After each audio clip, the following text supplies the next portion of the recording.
Assalamualaikum, salam rahayu buat panjenengan semua. Semoga kita semua dilancarkan rezekinya dan diberikan kesehatan. Amin.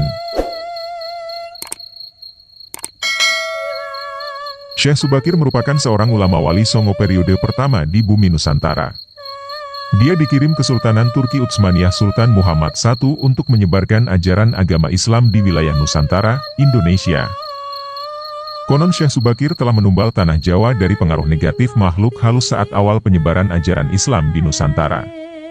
Kisahnya itu dimulai saat Sultan Muhammad I bermimpi mendapatkan wangsit untuk menyebarkan dakwah Islam ke Timur Asia atau tanah Jawa.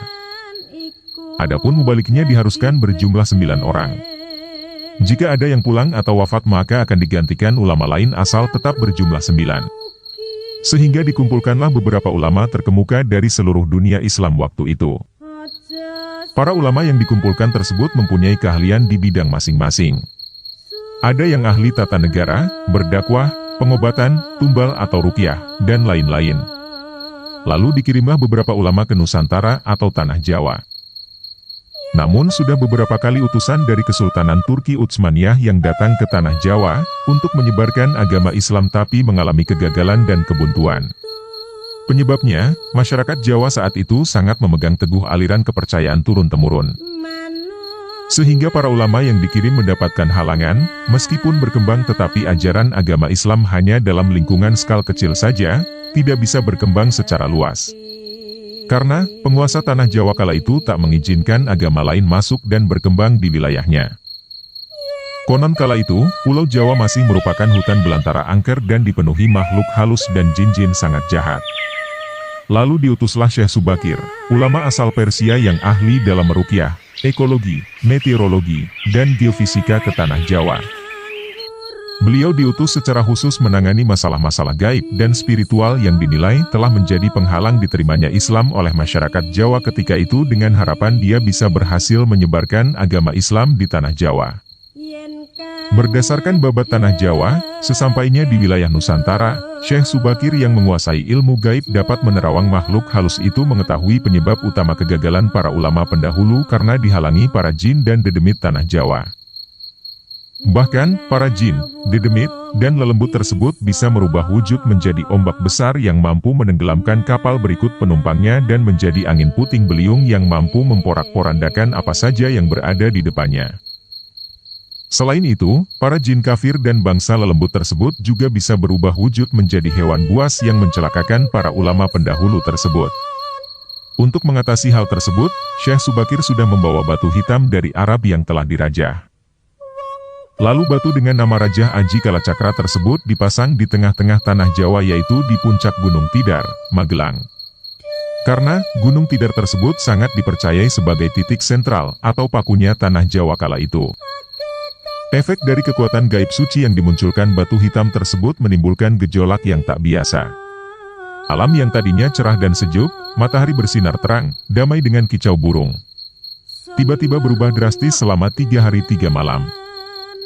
Cuaca mendung, angin bergerak cepat, kilat menyambar menimbulkan hujan api di mana-mana.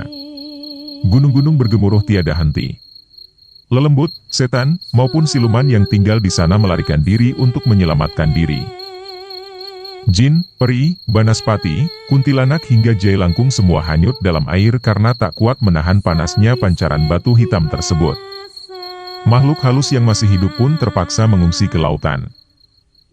Sebagian jin yang lainnya ada yang mati akibat hawa panas dari tumbal yang dipasang Syekh Subakir tersebut.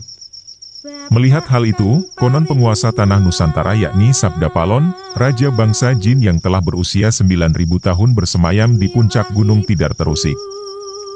Kemudian dia keluar mencari penyebab timbulnya hawa panas bagi bangsa jin dan lelembut tersebut. Sabda Palon lalu berhadapan dengan Syekh Subakir. Sabda Palon lalu menanyakan maksud dari pemasangan batu hitam tersebut. Sang ulama kali itu menyatakan dia sengaja menancapkan batu hitam itu untuk mengusir bangsa jin dan lelembut yang mengganggu upaya penyebaran ajaran Islam di tanah Jawa oleh para ulama utusan dari Khalifah Turki Utsmaniyah. Setelah terjadi perdebatan yang panjang, akhirnya mereka segera mengadu kesaktian. Pertempuran antara keduanya terjadi selama 40 hari 40 malam yang membuat tanah Pulau Jawa saat itu berguncang keras dengan cuaca badai kilatan yang besar. Sabda Palon yang juga dikenal sebagai Ki Semar Badranaya Sang Danyang Tanah Jawa ini merasa kewalahan dan menawarkan perundingan. Hal itu dilakukan lantaran kesaktian wali utusan Allah memang tak bisa dikalahkan begitu saja. Sabda Palon mensyaratkan beberapa poin dalam upaya penyebaran Islam di Tanah Jawa. Isi kesepakatan antara lain, Sabda Palon memberi kesempatan kepada Syekh Subakir beserta para ulama untuk menyebarkan Islam di Tanah Jawa, tetapi tidak boleh dengan cara memaksa.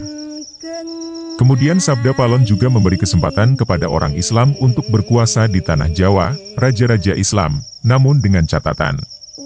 Para raja Islam itu silakan berkuasa, namun jangan sampai meninggalkan adat istiadat dan budaya yang ada. Silakan kembangkan ajaran Islam sesuai dengan kitab yang diakuinya, tetapi biarlah adat dan budaya berkembang sedemikian rupa.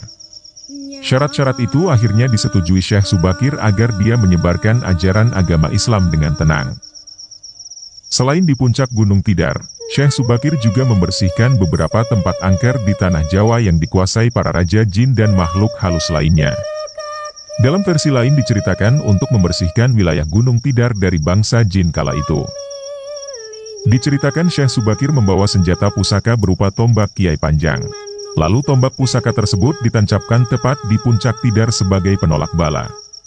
Dan benar, tombak sakti itu menciptakan hawa panas yang bukan main bagi para lembut dan bangsa jin. Alhasil penunggu yang berdiam di Gunung Tidar kemudian lari tunggang langgang meninggalkan Gunung Tidar. Sebagian pengikut Sabda Palon dari bangsa jin melarikan diri ke timur dan konon hingga sekarang menempati daerah Gunung Merapi yang masih dipercaya Gunung Agar. Bahkan sebagian lagi anak buah Sabda Palon ada yang melarikan diri ke Alas Roban dan ke Gunung Sandil. Tombak itu sekarang masih dijaga oleh masyarakat dan ditempatkan di puncak Gunung Tidar dengan nama makam Tombak Kiai Panjang. Dengan adanya tombak sakti itu, maka amanlah Gunung Tidar dari kekuasaan para jin dan makhluk halus. Karena keberhasilannya menumbal Tanah Jawa lalu penyebaran Islam oleh Wali Songo periode pertama menjadi lancar. Nama Syekh Subakir lalu menjadi sangat terkenal dan dikagumi di kalangan para pendekar, penganut ilmu gaib dan kanuragan, bangsawan serta masyarakat di Tanah Jawa ketika itu. Sehingga mereka terkesan mendewakan sang ulama asal Persia tersebut. Akhirnya, untuk melepaskan kefanatikan masyarakat terhadap Syekh Subakir dan untuk menjaga akidah umat Islam. Tahun 1462 Masehi, Syekh Subakir pulang ke Persia, Iran. Ini dimaksudkan agar kefanatikan tersebut runtuh dan masyarakat kembali kepada tauhid yang benar. Selain itu, tugas utama Syekh Subakir untuk membersihkan Tanah Jawa dari pengaruh negatif makhluk halus telah selesai. Selanjutnya setelah Syekh Subakir wafat posisinya digantikan oleh wali songo lainnya yaitu Sunan Kalijaga.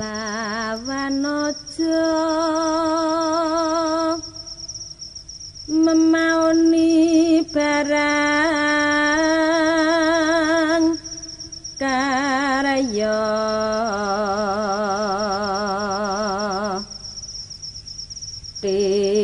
di memang